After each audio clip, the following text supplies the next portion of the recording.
Sir, tell me about methods English language teaching. ये पिछले भी क्लास में बताया था मैंने.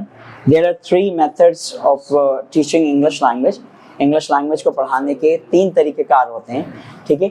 Number 1 that is called GTM method. GTM method से stands for grammar teaching method. ठीक है. इस मेथड के थ्रू क्या होता है कि पहले हम ग्रामर पढ़ाते हैं बच्चों को, उसके बाद हम क्या उसके थ्रू हम उसे लैंग्वेज पढ़ाने की कोशिश करते हैं. ठीक हो गई बात.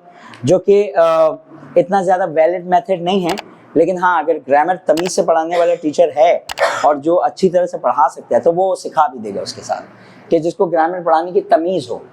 ग्रामर पढ़ाने की तमीज़ से क्या मुराद है कि जब आप ग्रामर पढ़ा रहे हैं तो स्पीकिंग पर भी लेकर आएंगे बाद में. ठीक है. दूसरा मेथड है that is called DTM method. That is called direct teaching method. यानी कि इस मेथड के थ्रू आप ज़्यादा ग्रामर के ऊपर फोकस नहीं करते, हाँ बेसिक उठा कर लेकर चले जाते हैं और उसके बाद जो है क्या साथ साथ क्या करते हैं एक्टिविटी बेस्ड लर्निंग करवाते हैं. That's called DTM method. ठीक है. तीसरा इंग्लिश लैंग्वेज टीचिंग का मेथड है that's called ESP method. English for specific purpose. ठीक है. आमतौर पर एब्रिविएशन के अंदर जो है प्रीपोजिशन और आर्टिकल्स वगैरह नहीं इस्तेमाल करते हैं, इसलिए फॉर का F नहीं आया. तो इंग्लिश फॉर स्पेसिफिक पर्पस से मुराद ये मिसाल के तौर पर सारे इंजीनियर्स की क्लास लेनी है तो उसके लिए मैं अलग कोर्स डिज़ाइन करूंगा. डॉक्टर्स के लिए नहीं अलग करूंगा डिज़ाइन.